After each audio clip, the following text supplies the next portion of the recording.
This amendment would eliminate the cost-sharing requirement for projects that get funding through the Economic Development Administration that address economic adjustment issues resulting from military base closures or realignments. This amendment is important because it would allow local governments and redevelopment agencies to apply for funds already knowing that they would not be responsible for the matching funds.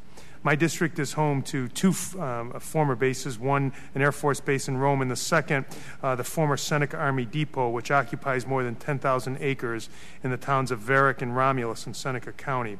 It was used as a munition storage and disposal facility by the United States Army from 1941 until it was formally shut down in September of 2000.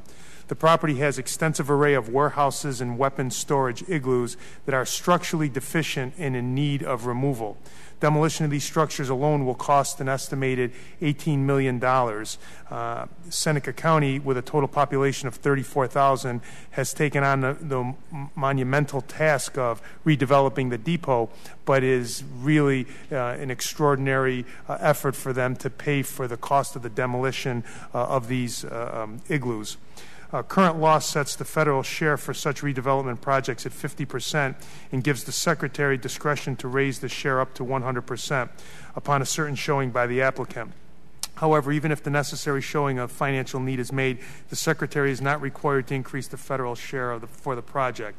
The current framework requires project sponsors to apply for funding without knowing the share of the project they will ultimately be responsible for. Elected officials are often hesitant to file such applications if there is a potential that the municipality could be required to match the full 50%. My amendment would require the federal share to be 100% for these types of projects and applicants. Communities like Seneca County and across the country often find themselves unable to raise the required matching funds because job losses associated with the base closure has left them with an eroded tax base. Removing the matching requirement for base closure communities would greatly improve their ability to make the necessary economic adjustment to attract new businesses and jobs to these facilities. At this point, I would yield to the chairman and ask if he would be willing to work with me on this. As I said, it is my intention to withdraw the amendment, but I certainly would like to point out that this is a real crisis in many of these communities, and I certainly would hope that we would be able to continue to work on this in the future.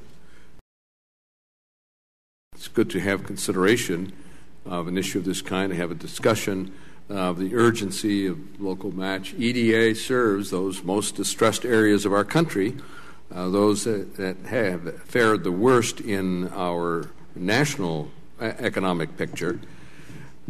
And your language does address that matter of urgent concern for those really severely distressed communities. EDA has administered its grants, which in a case-by-case fashion, in a very fair manner, and occasionally has allowed 100% funding. But to make that across-the-board requirement for EDA or eligibility, I think is a stretch at this point. I'd like to have a little more time to think this through. I know that Mr. Micah and Mr. Jasmalart also have concerns about this. Let's, as Lyndon Johnson used to say, let us pray upon this for a little bit.